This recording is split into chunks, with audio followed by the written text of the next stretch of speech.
Hey, welcome to Diary on One podcast. I am your host, Akakandelwa Kandepwe, also known as Aka. I'm very excited about today's guest because then we get to talk about something I'm very passionate about, and I think I'm so passionate about so many things, and the podcast helps me talk about those particular things in different ways, even when I am not doing it intentionally.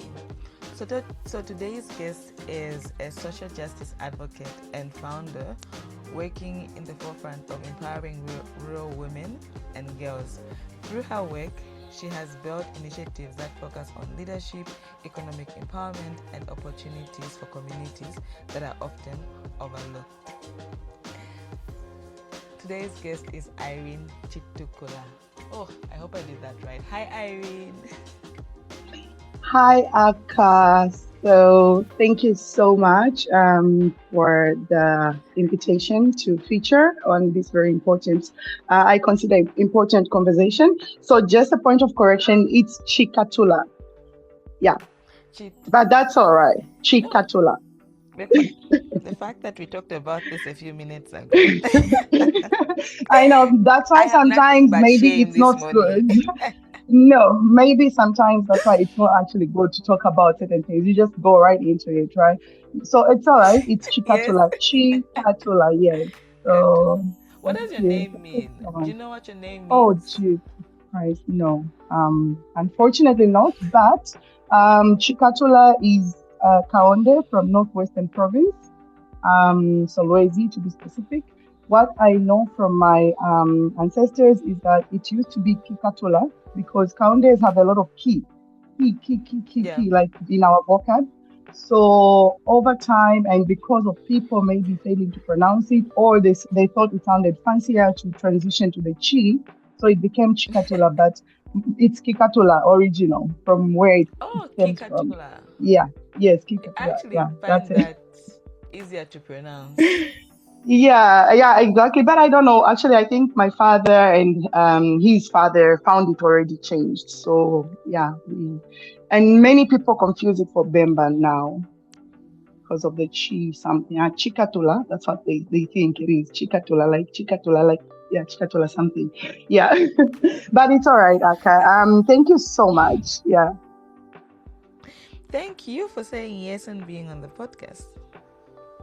Yeah, I'm excited actually. Although I tend to shine away from the spotlight, but I also take it as a very, a special time to be able to share about the work that I do, which often remains in the margins. You know, you already did in your introduction when you spoke of the fact that I work in the rural community. So we are really often on the sidelines and hardly get to the front line of information media and so on. So I'm glad that this is happening, and for me it is not about me, it is actually for the women and the girls and the young people in rural communities who actually speak of and whose issues I tend to actually address whenever I speak. That's why I'm excited, because this is not just for me. Whenever I do this, I'm doing it for all the others that don't get the opportunity to share their stories. Thank you.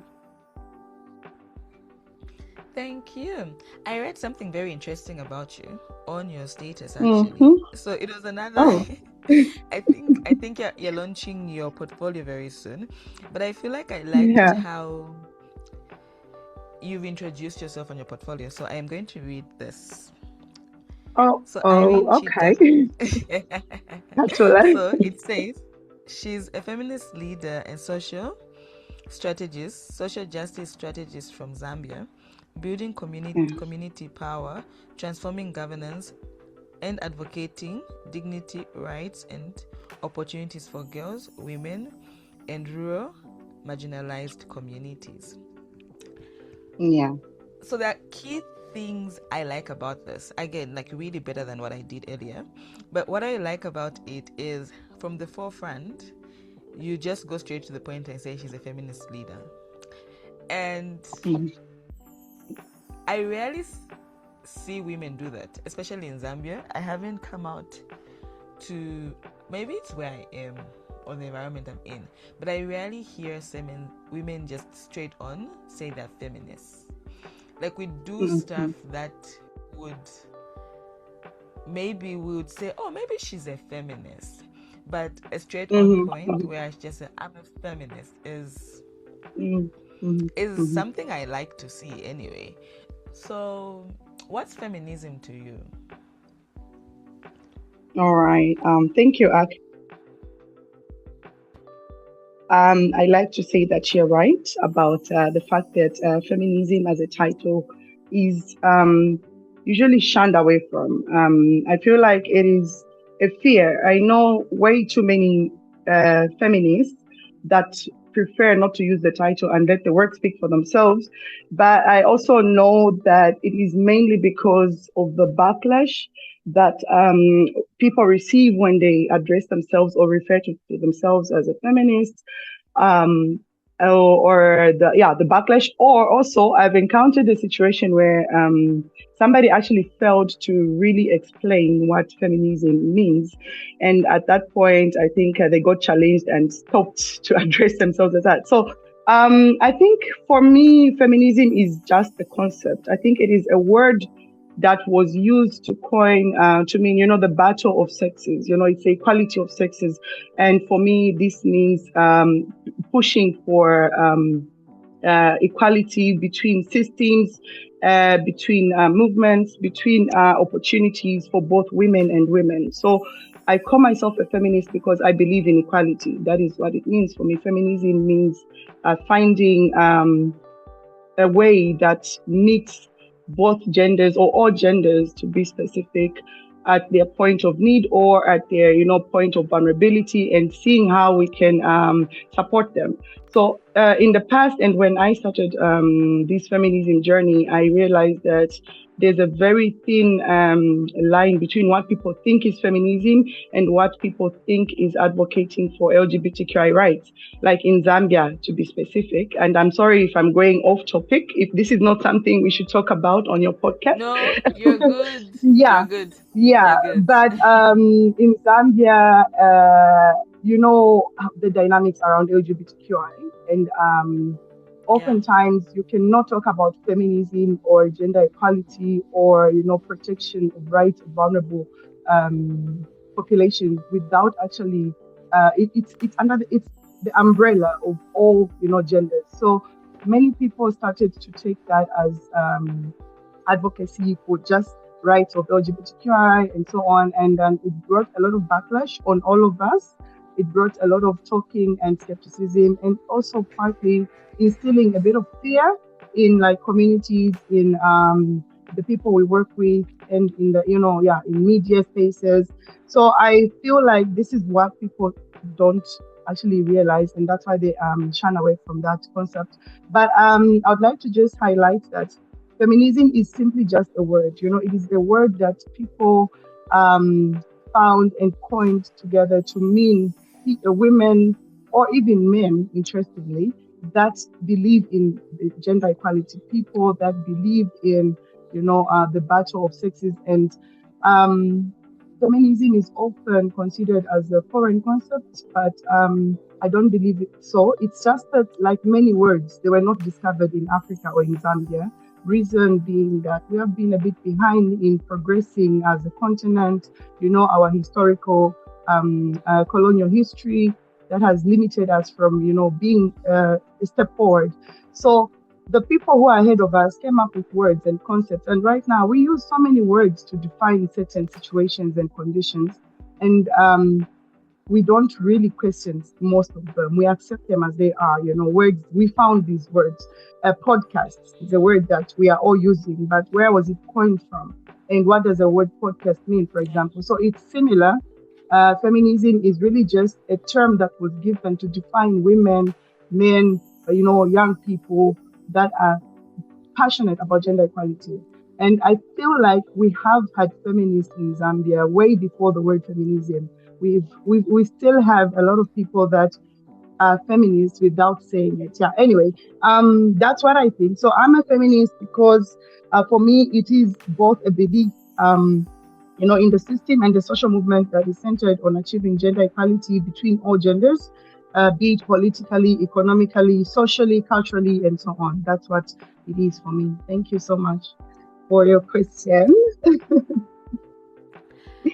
I like how you have broken it down, because honestly I think there's a stereotype and there's a certain amount of shame when somebody decides Yeah. to identify themselves as a feminist. Mm, And I speak on that because I know that certain moments where I just speak about certain issues I'm very passionate about, like why we should all take working seriously, because maybe 50 years ago we didn't have women work, not all women went to school, and someone would just be like, "Are you a feminist?" At first, I yeah, would have that exactly. sense of shame. Like, Yeah. it's such a Yeah. bad thing to be a feminist, even when it's just my Yeah. Yeah. friends. When Yeah. I'm just talking to Yeah. my Right. friends, my male friends to be Yeah. specific, and we're having this Well, conversation. I think one of my friends on the podcast said, "Aka, you're a feminist, right?" Yes, okay, it explains a lot of things. I just needed you to say that to me, and this is like one of my mm, closest friends. yeah. But Yeah. so I'm very passionate about it because, like you said, it's just about equality. Like, we're not talking about Mm, mm, LGBTQ rights, we're just talking mm, about mm, equality. And the mm, known mm. fact that about 50 years ago, women didn't have access to what they have. And if Yeah. we Yeah. and was still struggling in workforce and workplaces and the Yeah. environment to just find our Mm, stay and mm, stability there, it mm, mm. doesn't make Yeah. sense that Yeah. we Yeah. were making an injustice to take away Yeah. what Yeah. the older generation did for us to be where we are. Because I know we joke Yeah. around to Yeah. say, "Oh my goodness, I could just want to stay home as a housewife. Oh, I just don't want to No, work," of which is course also not. valid and fine. It's Yeah. valid and Yeah. fine It if the should be your wife choice. It wants to. should be your It choice. should be your Yeah. It should be choice. your choice. But There's a remember, power of 50 years choice. Yeah. ago, yes, like 50 years ago, you had no choice but to just play that role in society, which Exactly. doesn't mean it's not Exactly. important. But Yeah. so this is why I'm like very passionate about feminism and just having the conversation about the different dynamics men and women Mm, have faced and are mm, facing, and mm. our Right. stake in making the future generation for young women and girls Yeah. better. Yeah, towards working for, working towards a more gender equal society. So, I'm thinking just when you're talking about, first of all, the people that tend to challenge us with the question like, oh, are you a feminist because of how you speak? I like to ask them to explain to me their understanding of feminism, because then you can see that already from their questioning or from their Yeah. thinking, there's some missing information and there's a bit of bias in what they already think is feminism. So perhaps we should take that route of um, maybe educating more around what is it actually, what is feminism, how has the world understood the concept of feminism, and stuff like that. And for me, you spoke of how there's so much injustice going on, but when we look back a century ago, half a century ago, 50 years ago or something, we know that things were much, much worse. Yes, of course, when you see statistics of how the world is advancing towards gender equality, we are very far behind. There is no country so far in this whole world that is even close to achieving gender equality. But we also know that where we are coming from, things were so much worse, and there's been so much progress going on. And for some of us being born into, this, reality, from being a young person, I think I always just refused to be part of injustice, to be part of inequality. I always joke that I was born a feminist, because without knowing, the same way you say, without realizing that it's even feminism that you're doing, that you're actually a feminist, I found myself leaning towards just refusing to be the lesser one. From the time I was small in school, I didn't accept that the boys were considered or spoken of to be better than me. I just refused that. It didn't have to be, I didn't want to be fitted in a box. I was all about, then let's try and stand on the line and see who runs the fastest. Or let's Yeah. actually write that test and see who gets the best score, and not just believing that the boys are better because they're boys. And that's what we're saying when we say we want to fight for equality, we want for equal opportunities. We also want women and girls to be recognized as human enough, as people that have an equal right to be on this earth, and also be met. For me, the key word is to be met at their point of need. I'll give you an example of Yeah. people that argue when we say we're fighting for equality, and they say, oh, so you want to have the equal opportunities with men. I don't think it is possible, because you see, women naturally, biologically have other things that limit them, like motherhood, pregnancy, menstrual issues that limit them from performing the same way as men. Also, our physical, strength is just not equated. So why don't we design programs? Why don't we find initiatives that meet that woman in the rural area who is a mother of 7, that cannot move from her home because she has to take care of her children and the household, but also lacks the opportunity for economic empowerment or to improve herself, like personal development and so on. So there's all these things, Aka, sorry for my voice, actually. As you may know, I'm in the middle of my campaign. So I've been talking a lot and I'm really It's struggling. okay. I'm struggling with my It's voice a bit, but okay. it's usually a little bit cuter than this, but yeah, it's all right. It's okay, Irene. Yeah, all You right. you Yeah. you have mentioned like very important and key aspects of how society should run and what feminism is all about when it comes to you. And I think one thing you've really talked about, and something we all have to have conversation about, is what do you understand about a certain term?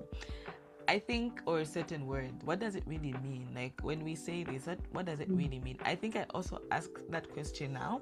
It's like, what are we really talking about here?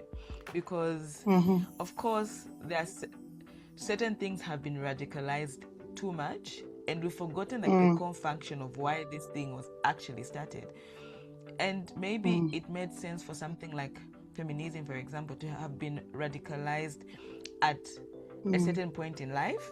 And now, when we're getting to a point where we have more dialogue about certain issues concerning women and girls, it doesn't really have to be so radical about it. Yeah, So the yeah, fact, right. I also believe that in what you say, like certain people just don't know what certain things mean. Because it also takes my word to the new law. I don't know, did it pass? I think, yeah, it passed for non-billable offenses, right? I was in a car and we got into the conversation. I think this is why I like right. We got into a conversation and we were talking about the non-billable offenses. And like, oh Right. no, it's a law, it's being weaponized against men. And I was like, firstly, I don't think rape and what's the other thing when it's a child under 18? A I've child. forgotten. It's a child. A minor. A minor. Yeah, a It's minor. So it's rape yeah. and defilement. Yeah, rape and Yes, defilement. Oh, defilement of course, of course. Yeah, yeah, you're right. are not the only non-billable offenses on that list, right?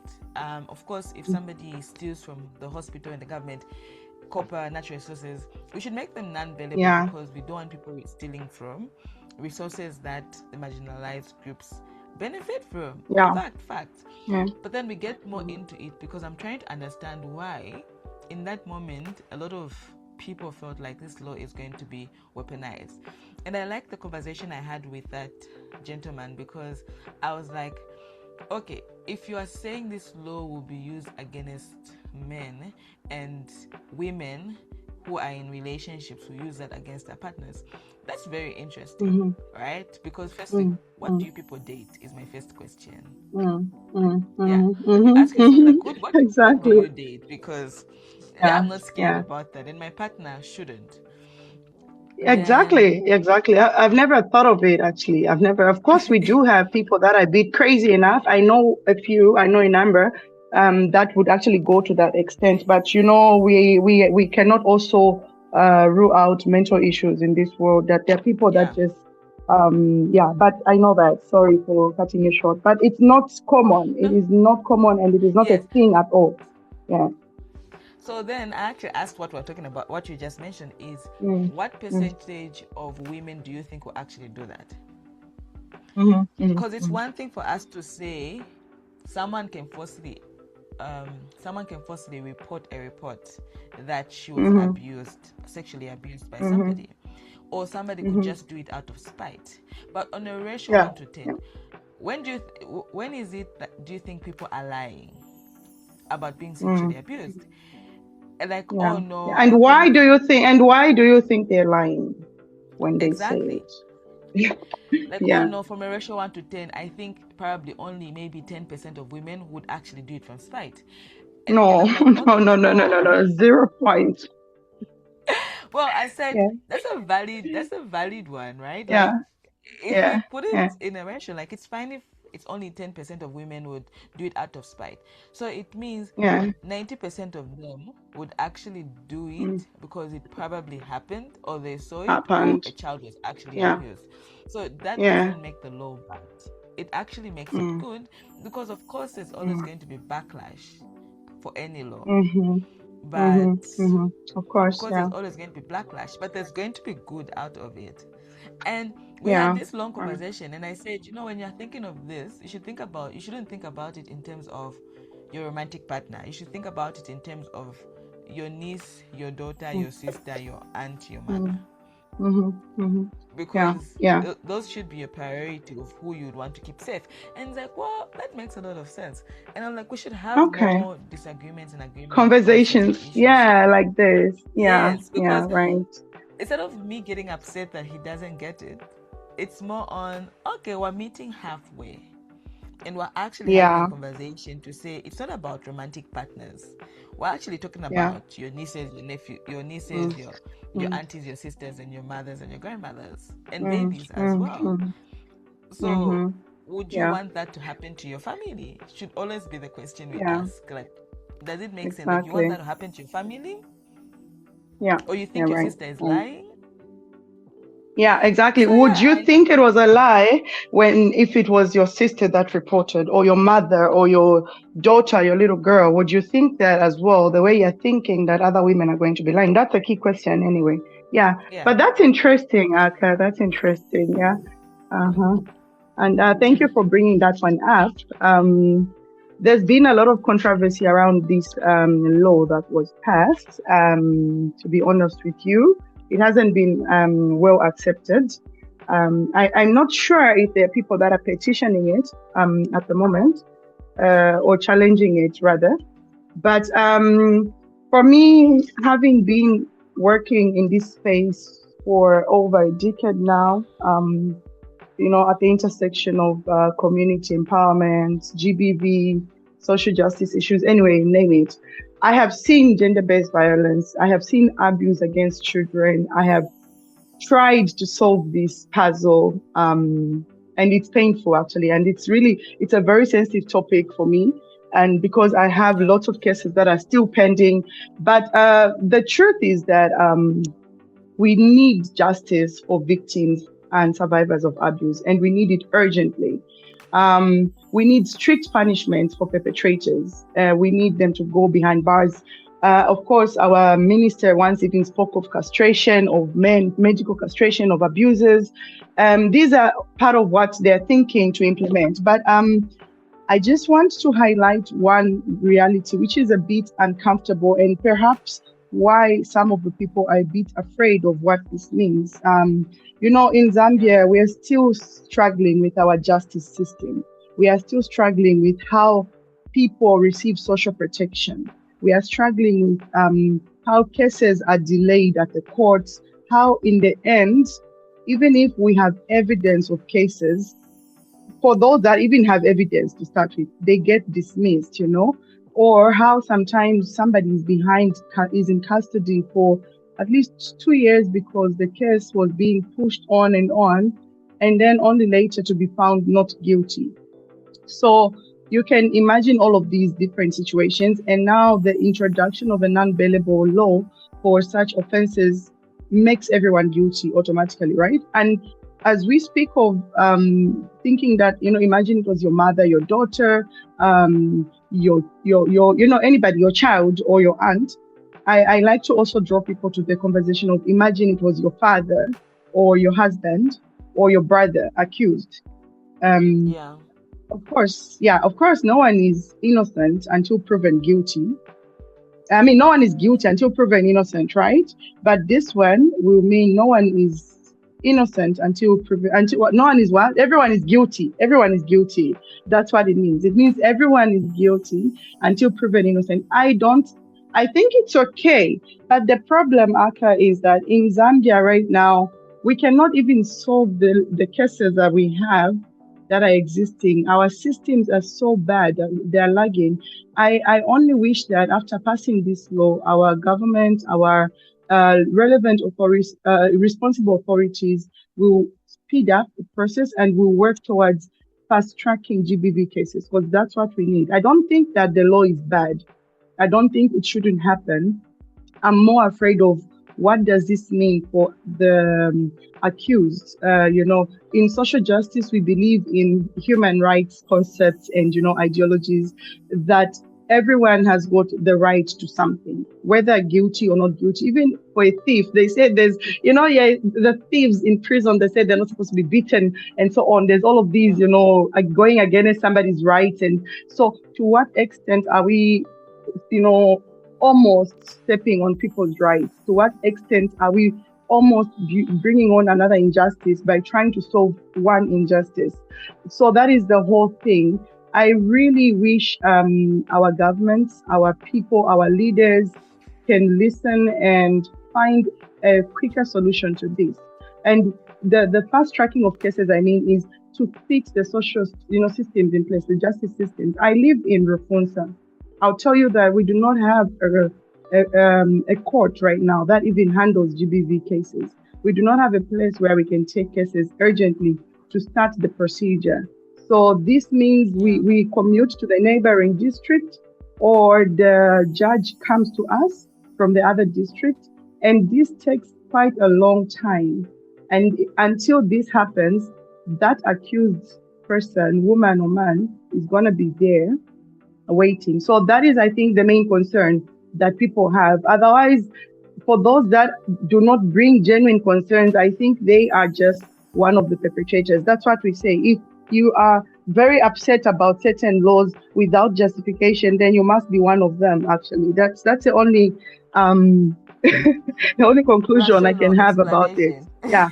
Yes. Exactly. Yeah. No, what? No. Yeah. No, I like that you have brought out very important parts, which is, as much as we're thinking, what if it's your mom, your sister, your child? But also the other part is, which is very important, is what if it is your father, your grandfather, your brother, your uncle on the other side, and they have to stay incarcerated until trial, but the justice system doesn't speed up in Zambia. It's very slow, and that's such a genuine concern. I think I had a guest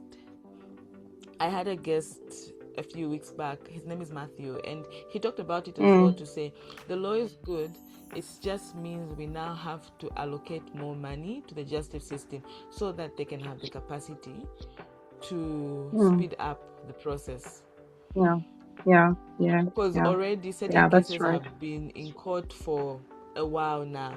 Imagine at years. This is going to take for these cases to move. So it now means that okay, we now have done this, but we still have to speed up the process to make sure that we don't have these people locked up for a long time. And also, where are we locking them up at the moment? Exactly, where are we locking them up? Our prisons are Where, and I'm afraid that if this is not done well, it might lead to more corruption and more, because when somebody is accused and they're so afraid of going to, to jail until innocent, and knowing how porous our system is, knowing how our corruption issue as a country is out there, it's not a secret.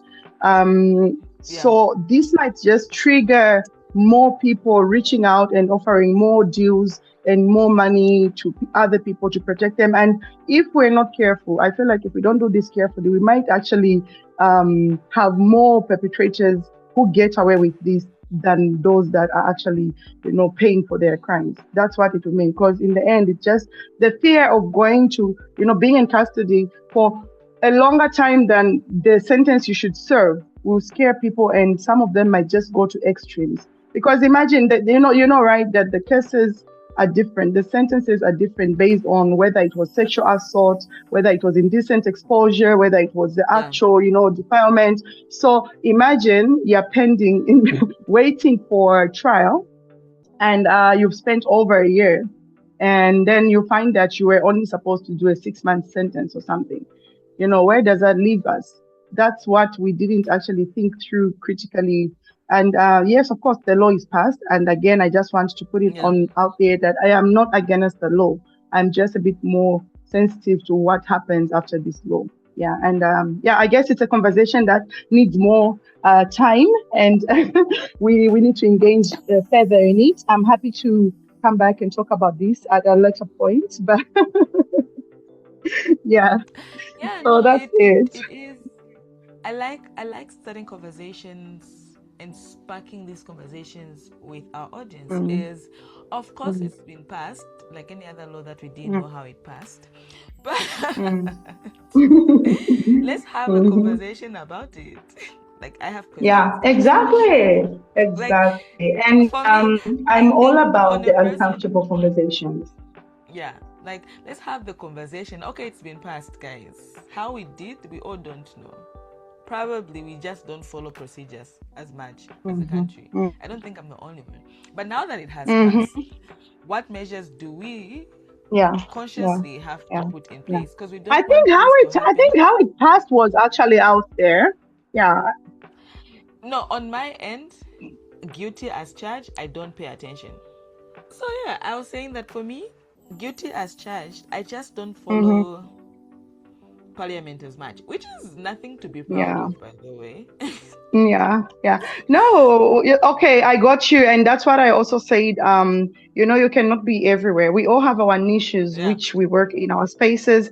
And there's so much that I don't know, in this outside my scope of work. So it's not nothing to be ashamed of also. And that's why I guess there's a way to connect with others that, have other information, and there's this exchange of, knowledge. It's fine. But I remember that it wasn't just passed like that. I know because I have been also working with a few organizations that were part of like, pushing for it, or all those protests that we did at some point that we were part of the organizers and stuff like that. So it didn't just come up, but I know what you mean. I get you, because a lot of things do anyway pass without without us knowing. So I hear you. Right. I get what you mean. Right. Irene, what inspired you to start working with rural women and girls? Okay, how you asked me a question with a very long response at the end. But let's see. So I'm coming from civil service space. I used to be a civil servant in the Ministry of Health, and I got my first posting as a civil servant to work in Rufunsa, in a rural community, of course. So for me, I grew up in the city, did my education in the city, and then after college, I came here, of course, to work and live here. And that's when I got the exposure to life in the rural communities. It's different when you go to your grandmother's village to spend 3 days and come back. And when you actually live in the community to work with them, to, spend your life with them. it's different. I mean, I no longer call them. I mean, it's us. We are all together. But this triggered my interest. I got so much exposure to life, to the opportunities that rural communities have, to the potential. But I also saw the challenges that, and also the injustice that they battle with every single day, the inequality. I mean, structural issues. So this triggered me. I didn't stay long in the civil society in my job as a civil servant. I started building towards creating my own organization. That was after discovering that I'm more passionate about women and girls than anything else. I was always leaning towards girls and women's issues. I was always it came naturally. So this is between the year 2016 and 2020. So I did at some point two jobs. I worked as a civil servant, but I also started building towards my organization. And it was really just a very small local organization working in a few villages. But over time, we got to understand that the issues we're battling with are not just here where I live. They're actually countrywide, they're regional, they're global. So I started to align myself towards working at the intersection of rural communities, national spaces, but also making global impact, because all the work we do, you and I, feed into, the UN SDGs that, like whatever we're doing somehow falls into that. No poverty, gender equality, quality health, all those things. So yeah, that's what triggered me, was really just being here and seeing that whilst being here, there was no one taking action. There was no one doing anything apart from the organizations that come from outside and claim to be doing work and disappear, but our problems remain with us. I was looking for something more grounded. I was looking to build with the community. I was actually identifying problems with them and not for them. And this is like the highlight of what I do. So over the years, I've become so passionate about this. I transitioned from that. I went into development practice. And after doing so much work on the ground as grassroots, designing initiatives, empowerment programs, direct service delivery to women and girls, education support, I also saw that the problems we are fighting are bigger than just offering empowerment. Some of them are structural, some of them are institutionalized, and some of them are really at policy level. They're at, in leadership spaces where often we don't get opportunities to step in. And often when women and girls in rural communities speak, their voices are not really taken serious, or their contributions. So that is also why I now am stepping forward to go into politics. It's because of a decade-long experience of working on the margins and the sidelines on the grassroots level with rural communities, not just here in Rufunsa. Actually, I've cut across Zambia, a few places, partnering with different organizations, but my home is here in Rufunsa. So because of all of this, I feel that we are no longer accepting to be just complaining or presenting our problems to people that we are not sure whether they will act or not. I want to be that leader. I want to be trusted by the people, because I have been tested before, I have been tried before, and I want to be trusted to be able to at least address half of our problems. I'm not sure if I will solve all the problems, because they're multi-layered and they involve a lot of different people to solve. But I know what I can solve, and I know that there's certain things that others have failed to do that I want to try and do. Rural communities are struggling with poor education outcomes. There is poor road infrastructure, long distances to health facilities, to schools, to public services, so to say. So these are some of the things, anyway, in a nutshell. And that is why we're here. That is how we got here. Because it's a long story, it's a long thing. But let me just end here with to allow you more time to ask if you. Yeah. No, I like the background so much, and how passionate you are about it, because I do know a few advocates that say, I'm advocating for this area, but they don't even live in that area. So they assume what the problems are, but you at the grassroots, you have worked in this community, you work in this community, and you've seen what the challenges are, and and you have tried to learn the culture or how things are done to kind of understand the root problem, and also see, because not all solutions are straight on. Like, it's not a sharpshooter No, where like, no, this is the no. problem. The solution Far is from it. this. Yeah, like Yeah, it's so yeah, intertwined with yeah, expectations, culture, upbringing, and you are at the yeah, root of yeah. all that. Power dynamics and so Power on. Yeah, dynamics, resources. yeah, yeah, yeah. Right. So because you are at the grassroots of your work, what are some Mm-hmm. of, could you just tell me two specific challenges you see that women and girls face in your community? Right. Thank you, Aka. So, uh, I think already say women and girls are already two different groups, so they do not face the same issues. Some True, are true. similar, yes, but perhaps a common challenge between women and girls is the lack of access to information and services on sexual reproductive health rights, sexual reproductive health rather, SRH. That is the something that is like a shared challenge. For girls, I will talk of poor education outcomes that I've noticed, but this has stemmed from, a historical background of not having access to education, and it's coming in as a new concept, and adaptation has been hard.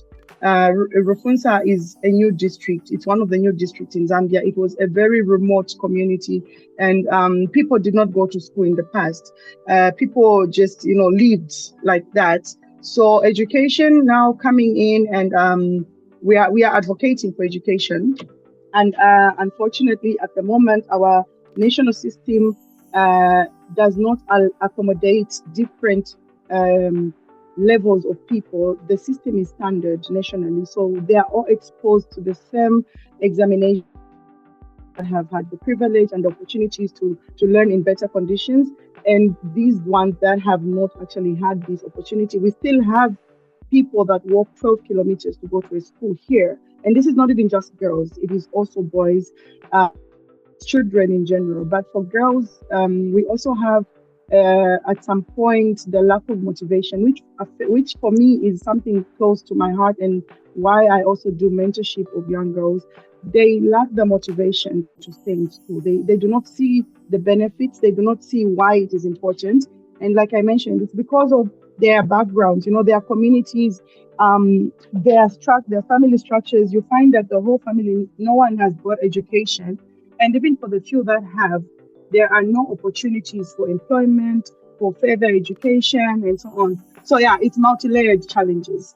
For women, I think the biggest limitation that the biggest challenge rather that women are facing is the lack of access to meaningful empowerment opportunities that meet them where they are. We are mainly rural, marginalized, long distances, remote. So opportunities that come must actually be suited, must be contextualized to the spaces which these women hold. I cannot say you should start businesses and start selling whatever when they do not even have market for it, for example. So yeah, that's a challenge, and we want to work at how do we create those opportunities that translate into development and meaningful empowerment, something like that. I hope I answer your question. Yes, you do. Yes, you have broken down my question. And like you mentioned, girls and women, same gender, but they really do go through different struggles, because then Yeah, again, girls do, in rural communities, girls do transition earlier than in urban societies into women, yeah, yeah, because yeah, yeah, of the yeah, traditional yeah. aspects that they go through at an early stage. That also does open a new layway. So when an urban Mm-hmm, girl is still going to school, and a rural girl might be getting married, might mm-hmm, be with a child. So there are different mm-hmm, aspects. And mm-hmm, again, I'm very passionate about education. mm-hmm. So I always like to think of it this way: as who are in the urban area think that there's access to education for everybody and schools are everywhere, because we see schools everywhere.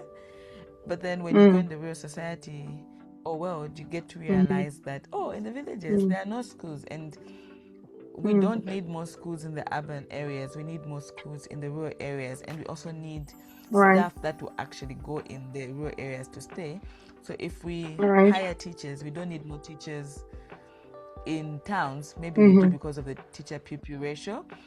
But we still need more of these people in the rural area because that's where the gap actually is.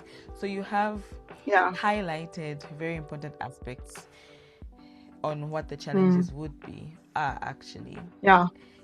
Earlier you mentioned something very important is instead of you've been in this business and you've been doing your work for like more than 10 years now, and you realized, and I like how you've just been transitioning from civil work to community work to working with organizations to being an advocate to owning your own organizations. You really have been doing it step by step, and now the phase you're in and where we're talking to you with is the part where you are now standing for elections for the 2026. I was about to say 2021. Yeah, 2026 elections. Right. No, those are my favorite elections ever. Yeah, ever. the 2021. I think those ones left a mark on all of us. Yeah. It's the first time voting. Like those were my favorite. So now you are standing as, correct me if I'm wrong, a councillor, right? For the 2026 elections. And you really did give like a slightly above councillor. So I'm standing for council chairperson. That is equivalent. Yes, that is equivalent mayoral position in rural communities, rural districts. They are called council chairpersons. In urban towns, they are mayors. So it's the equivalent position. Yeah. Okay, taking it back. You're standing as council chairperson. I need to learn the difference. Yes. But I've heard about the council chairperson. I just didn't know. Do you understand the role of the mayor? Or do you know a bit of it? I mean, slightly, just an idea of what the mayors are in Zambia. I could guess. Because it's pretty much the same. It's actually the same. Yeah, exactly. So looking at service delivery issues, infrastructure. But in rural communities, they are council chairpersons because they are running much smaller towns and a bit less complicated as cities. That is the difference. Yeah. But they still. Yeah, so the council chairpersons work with all the councillors in that constituency. For Rufunsa, for example, we have 12 wards, and that means that if I win, I will work closely with all the 12 councillors to see how we develop or improve or deliver the promises of the government of the day to the people together with the councillors. That is basically it. And at the same time, the council chairperson is a bit more equipped to mentor the councillors and actually guide them, offer direction where you see that things are going a little bit off and so on. Yeah. So anyway, let me not go into that. It's it's a topic for another day, but you get it. You get it. Yeah. And it's actually it's actually giving light bulb moments, because then I just thought everybody was a councillor, and then after councillors, then the mayors and the MPs and everything. I didn't know about the council chairperson, so it's very I like that I am learning about I'm learning about it now, which is great, because again sometimes it's just a lack of information. I know we could read about it, but it's like a lack of information and interest. That's right. That would be for me anyway. And I just want to know how you came upon this decision. I know you talked about how you want to have leaders, or you are a leader that knows the challenges and know where to start from. But I know that getting into politics is not an easy game, or the decision might not come easy for others. So how did that decision come up for you? Thank you again for your question, Aka. But to be honest with you, what I said is what triggered me. So I believe in standing up for justice. I believe in standing up for fairness. And I believe in, stepping forward, even when it feels uncomfortable for me, even when it feels a bit too much. or even if it feels like taking a risk, I believe in stepping forward for it. So that is my conviction. I know the problems. You know them as well, Aka. But I always ask myself, if not Irene, then who? You know, because we have already tried others. We know that others have been before us and have done it. But I want to pick up from where they left. I want to build on with a different perspective and approach to leadership. So, but actually, the truth is that I have always wanted to step into challenging spaces. I have a feminist again. I don't like how the political space is a man's world, is a man's space. You know, in Zambia, we have less than 15% of parliamentarians who are female. Here in Rufunsa, I would like to highlight that I am the first ever female aspirant for this position. So I ask myself, where are the ladies? Where are the women? And what's holding them back? And I know there's different reasons. So I want to be the example. I want to step forward and show that it is possible. What we believe in, when we believe in equality, we have to live it. We have to actually be the example. We have to also show others that it is possible, no matter how uncomfortable, no matter how scary. But for me, my biggest strength and support has been from the community that I have worked with for over a decade, that have backed me up. And even if it's a very tough space, politics, it is actually, there's so much that we don't know when we are outside. We only see it when we're in the inside.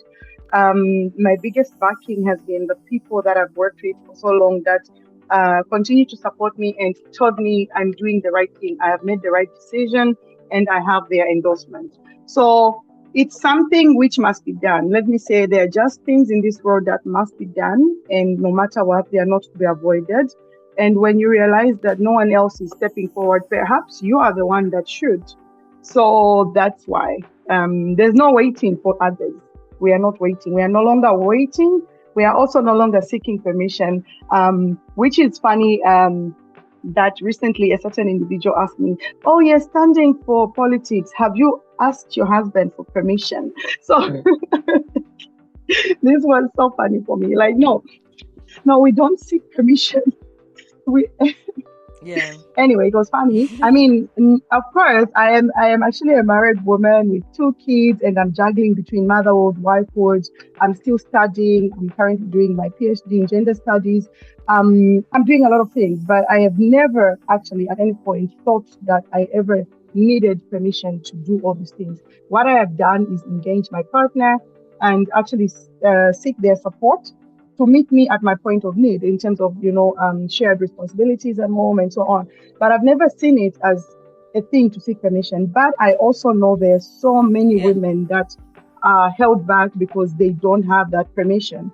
So I want to challenge that, and I want to be first, to be the example, and then to start organizing around such conversations, because you cannot speak of something you have not lived yourself. I don't believe so. You can also not speak of something you have not experienced, either directly or indirectly. So that's what it is, actually. Yeah, that's what it is. Yeah. You have mentioned something that is key and very silent, but happens all the time, is most women don't reach their full potential or don't follow what they love to do or their passion or what they would like to actually do, because they have to seek permission. And if their partner says no, then they won't do it. And I'm always for the silent conversations, because sometimes people are like, "Oh no, it's not that bad." But then you get to realize that, why this person actually hasn't done that is because they had to seek permission. It's either they felt guilty to seek permission, or they just thought, or they already knew that the answer was no. But for you, it has been, you don't seek permission, you do it, and you have a conversation with your partner, and they meet you where your needs are at. Again, I aspire to have such a relationship. No, you can build it. I think you can build it, to be honest. What I noticed is that because, again, of patriarchal societies that we've grown up in, I see it from our older generations, our mothers, for example. we have conformed to societal expectations of what the world expects us to do, to say or not to say, to be or not to be. And I noticed that even as we enter relationships, we enter with that mindset and perspective. And at some point, if we set that for ourselves, it is very difficult later on to break out of it. And from my experience, and let me not generalize it, but I feel like it fits other women as well. When we enter relationships, serious relationships, intimate relationships, sometimes we come in with what we have been fed by society, what we have picked up growing up, how the society and the world expects women to be or not to be, and so on, and how women are automatically, mandated to pledge allegiance to the man and not see a relationship as a partnership, but also as an opportunity to grow together. So we come in as the submissive one most of the time. And when this happens later on, I got exposed to the world of feminism. I got exposed to, gender equality, and I realized I have so much I want to do. There's actually so much I can do. And then when I step forward to start talking about these things, sometimes it's seen of as a foreign issue. Like, why are you saying this? Who's telling you all these things? Where are you picking this up from? What's wrong with how we have been living here? So what I'm just trying to say is that we have to also be a bit firm with what we want, where we see ourselves. It doesn't matter if you're entering a relationship now and in the next 5 years you want to do certain things. Put them out there, let it be known, let it not be a surprise, and let it not be a competition against your partner as it is often perceived. There's this saying that a woman seeking equality, a man is not afraid of a woman who is seeking equality or something like that. I actually have forgotten the actual saying, yeah. But a man of quality does not fear a woman seeking equality. So yeah, that's something like that. So I think it's really about partnership and conversations in the home. I talk to our women a lot about this, that our partners should be engaged. We're supposed to find that time to be talking about these things, your ambitions, your plans. Where do you see yourself? Obviously, you didn't see yourself as your life ending at getting married and then staying at home. If you did, but then it's fine. But also, it's okay if that changes at some point. It cannot be a weapon against you where somebody now says, no, you said you're going to be a housewife. No, I changed my mind and it's okay. Yeah. So there's all those things anyway. It's a lot. But for me, that is that's my how can I say, my motivation rather to just say that it is possible and I'm going to do it. And like I said, from the time I was young, I realized now when I've been working on my little memoir or something, when I was documenting my life story, I realized that I have been this girl. I have been this person from a long time ago, the one that has always thought it is possible and it must be done. I am also a type of person, I'm a person of what I want, I must get kind of person. Yeah, I'm a what I want, I must get type of person. So, yeah, it is possible and it can be done. That's it. Listening to you speak, we're literally the same person. Maybe I'm just a younger version of you. I am also what I want, I must get. Yeah, and I will get. And I will get. It doesn't mean that I want to hinder somebody or harm somebody. No. But I'm just like, I'm not asking for the world, guys. I'm just asking for basic needs. And also to just say it's true when you talk about somebody has to know you from the get-go. Everybody knows what I like and don't like. For me, it's just not about a partner. It's also the family you come from. I learned earlier on that it's very important for them to know what your standards are. And they always talk about Aka has standards. Like, you people are overthinking this. Aka will just be like, I'm not doing that because it's not who I am. And every time I date somebody, I jokingly say, like, I literally don't cook. Which is not true. I can cook, but I'm not the best cook. I just hate cooking. But then we get into these conversations and they're like, one said, what are you going to cook for your husband? And I said, when we find him, we'll ask him that question. Like, as a community, we should ask him, like, how do you marry somebody that doesn't cook for you? An inside joke, but it just shows that it's just the little things of how you conduct yourself. So even when someone dates me, they, from the get-go, they know what I don't like. Yeah. I know what they don't like. And if we reach Yeah. a point where this is a deal breaker for each party and we can't reach a consensus on something, I'm always like, it's also fine that we're not aligned and we want different things. No, actually, yeah, it's much more interesting for a relationship. Yes. It is. What are you going to be arguing about? What are you going to be arguing about if you agree on everything? I like that point. Yeah. Irene, what Yeah. advice would you give young people now? Oh, right now, I feel like the world is changing and changing for the good in favor of young people, in favor of women. And I think that we must seize those opportunities. And if we are in spaces where there are no opportunities as young women, young people, then we must be able to build our own opportunities. We must start from where we are. That's what I want to say. Yes, the world sees you for what you are, and you can position yourself to be seen out there. So there are two things. Opportunities are there, and sometimes you have to create them. Thirdly, actually, there are three things. You have to follow them. Yeah. So don't be just there. Find something, find what you're passionate about, find your niche and chase it and love it. And yeah, do something beyond what society expects you to do. That's what I would say. There's room for everybody out there. Yeah. There is room for everybody out there, and the sky is kind of the starting point, so we all have so much to gain from the sky, from the world. Yeah, anyway. exactly. Yeah, and I also believe that we are not where we used to be. Aka, we spoke of this earlier in our conversation. I feel like there are those that have paved way for us. And right now we are stepping on shoulders of those that fought before. There are those that actually made it a little bit easier for us. So we are not building from the ground.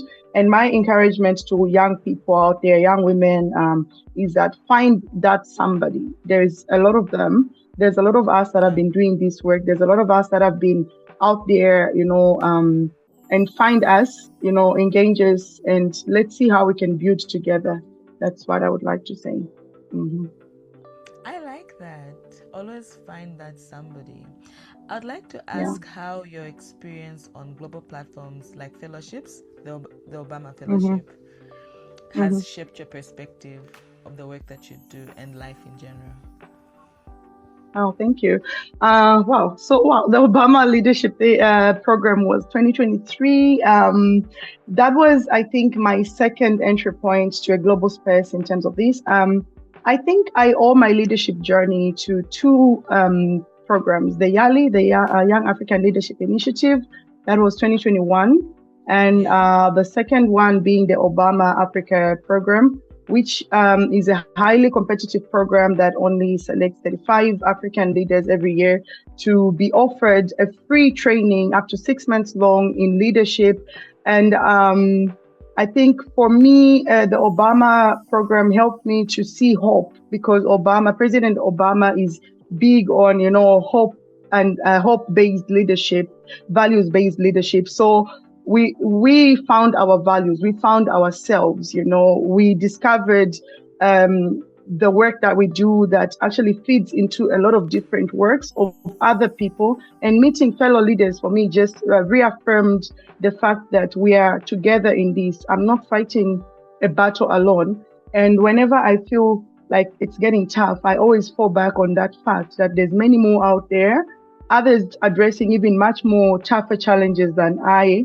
But of course, we don't compete for problems. The problem is a problem, but it's just how we can always reconnect and link to other leaders globally that are also working very hard in their own way to exchange notes, towards a common goal. And no matter what we do in our own little spaces, we also know that we're feeding into the global, shaping global, global action, so to say. So that is it. I think I am a hope-based leader. I see hope a lot, and that is why I still do what I do, because hope is that one thing that we must never lose. In 2024, I also did. I was a Ford Southern Africa Regional Fellow, and there we were now introduced to going back to the why of what we do. You know, the big question: why do you do what you do? You know, what is your why? If you can answer the big why, and also to be able to realize that all the work that I'm doing, am I doing it because I want to see the impact now? Or am I doing this so that those coming behind me do not have to start from scratch? They have to start from maybe the building the wall because the foundation was already laid. So it is about being futuristic and seeing what we are doing now is going to help many more people, future generations. And sometimes we may not even live long enough to see the fruits of our labor. Yeah, something like that. No, thank you so much. And I always like to say I have been a product of a few fellowships, and I always like to mention that it's the perspectives they give you and the experience you get to experience changes how you live your life and how you want to And the solve problems. network, the exposure. And the Yeah. network, yes, the network, the exposure, the friends you get to make Yeah. is they keep Yeah. you going. And I always like to, my friends and I always like to say this, that the world is so connected, because you'd be surprised how we have similar problems and challenges, and we're all just trying to solve those in our communities. And then we get to use different systems and theories to solve them. But then it makes it a bit lighter knowing that in Zambia we're facing this, and somebody in Russia or Mongolia are facing the same challenge, or somebody in Morocco or the US might be facing the same challenge, and this is how they're trying to solve it. Would that work in your country or your community or not? Like, it just makes things a little better. And I think that it's all we need is, again, hope that the world will be a better place, and we can create that by what we're doing. And we're working towards that together, I think. We are working towards that together, because the world is a global community, as we all like to say. Yeah, exactly. One big community. Yes, Aka. I'd like you to ask me a question. Okay. I think I want to know why you do what you do, the podcast thing.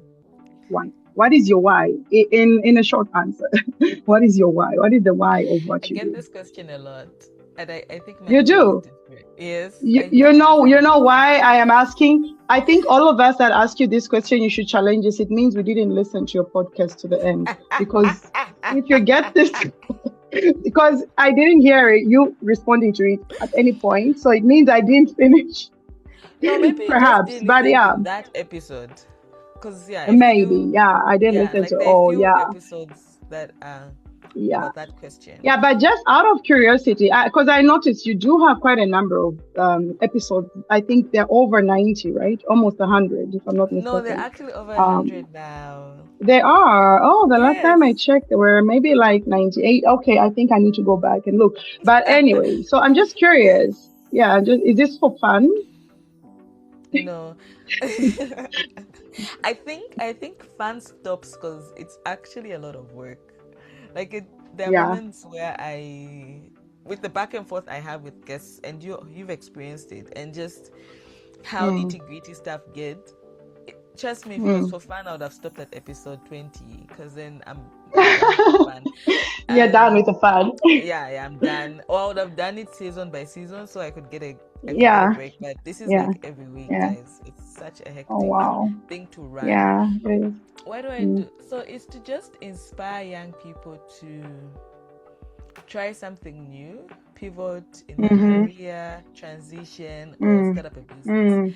I think that we have so many amazing people in the world, Zambia as well, that are doing amazing stuff, and we don't get to hear that story. We don't get Yeah, to. yeah, We always aspire to be the big dogs, the top guy, but yeah, then there are yeah. certain people at just lower level or just management that are doing expert work that you can learn from. I think success isn't, because we all define success in different ways. It's not just Yeah, about aspiring to be, for yeah, example, one person I would say to be HH, right? But there are certain people yeah, that yeah, work yeah. under the president that have reached their level of success and have a Yeah. story and have experienced To challenges, and we could tell. learn from Yeah, that. yeah. Yes. I So actually for agree me, with you, Aka. And yeah, yeah. And for me, the podcast is just to inspire young people. I think we all think everybody that has made it in their different capacities has not gone through challenges. So having conversations, sparking people's minds, talking about the challenges, why they decided to go and work on this problem than the other, is just so inspirational. And also maybe to spark something new in somebody else. Maybe you're in a Mm-hmm. career that has not been working. I hope that the podcast inspires you to pivot or to transition into Mm-hmm. something new, or Mm-hmm. gives Mm-hmm. you a framework or something you can start from. I think for me, it's just a Mm-hmm. starting point, and also just a Mm-hmm. way of giving mentorships to young people at a Mm-hmm. larger Mm-hmm. scale. Yeah. Right, right, right. Aksa, thank you so much. I actually love what you do, and I actually love your why even more. I really, really believe that there's lack of access to information for young people a lot, Yeah. and that limits their thinking, that limits their exposure, that limits to what they, how far they can go and what they can do. Of course, not all of them have the opportunities to feature in leadership trainings, in Yeah. fellowship programs. So it's about how do we bring information as close to the people as possible. And I think I really commend you for the work that you do. We're going to set up Thank a youth you. center in Refunza very soon. And once we digitalize, I will definitely be playing your podcast there and just running them, in the background. So yeah, I love it. I'll Actually, keep come it up. visit you And soon. I'll come visit you please soon. do, please do, please do. I think we're aiming to open it in the next quarter because we've just finished constructing it. Yeah, just a No, mini that's really space for nice. young people. Yeah, just like some I, mini I nice I space for young like that. people. I Yeah, think we need yeah, more spaces for young people, and we need to bring the young people that are exposed to the young people that are yeah, not, and have those conversations. And yeah, as yeah, we yeah. advocate and we create work for young people, I think that it's very Mm, important for us to interact, because sometimes when we speak about young people, we're yes. speaking about young people in urban areas, but then Yeah, get to yeah. realize how the What young about people in those ones other that don't even in rural have that? The ones that areas, don't even have network. Aka, there are some that don't even have yes, or network access. right now. Yeah, exactly. True. So yeah, the ones that don't have internet, the ones that don't have mobile connection. So yeah, that's it. But thank you. Keep it up, really. We are here and also very happy and privileged to have featured on your podcast. Actually, yeah. Thank you so much, Irene. My last question to you is, what do you Mm, look forward to? mm. Right now, In general, it could be anything. in general. Right now, well, it's a lot of things, Aka, but right now I'll give you a very short term vision, or how do you call it? Do you call it some perspective? I'm Yeah. I'm just looking forward to winning the election.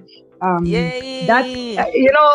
the goal is to win, and everything else comes after. So winning will determine everything. But I also do not put all eggs in one basket. That's the type of person I am. So I did mention to you that I've just recently started my PhD in gender studies at the University of Zambia. So I'm looking Yeah. forward to starting my research. It's a very interesting one for me, and I'm excited about it. And yeah, it's gonna keep me a bit busy. So I'm looking forward to that because I'm excited about finally being able to contribute to knowledge production. I realized that in the academic space, no matter how much you know, I mean, in the knowledge production space, so to say, no matter how much experience, how much you know, it is not enough to just Yeah. know. You need to be academically grounded, actually. Yeah, so that's why I can't wait to produce knowledge for the world. Thank you. I like that. Irene, thank you Yeah. so much for sharing your time with us. I have had so much fun talking to you Mm, and learning more about your work, your passion, your why, and excited mm, for you to win the yeah. elections. I wish I could vote Yeah. for you, but you're not in my constituency. Of But course not. again, celebrate Yeah. you so much for the work that you do Yeah. for women Yeah. and young girls. Yeah. I think that we need to have more of these conversations to just learn about Um, communities and amazing work people are doing. We're so grateful for your right. service, honestly. And yeah, thank you so much. All right, Aka. Thank you so much. Trust me, the feeling is mutual. And thank you so much. Let's do this again sometime. I've had fun Yes, speaking with soon. you. Thank you so Yeah, much. sure. Thank And you. and for Thank everybody you. listening, thank you so much for staying to the end. I hope you enjoyed this episode. You can follow Irene's work on LinkedIn and everywhere else. You can also learn more about the work she does in the community and the upcoming elections and the seat she's standing for. Please follow her work. With that being said, bye for now.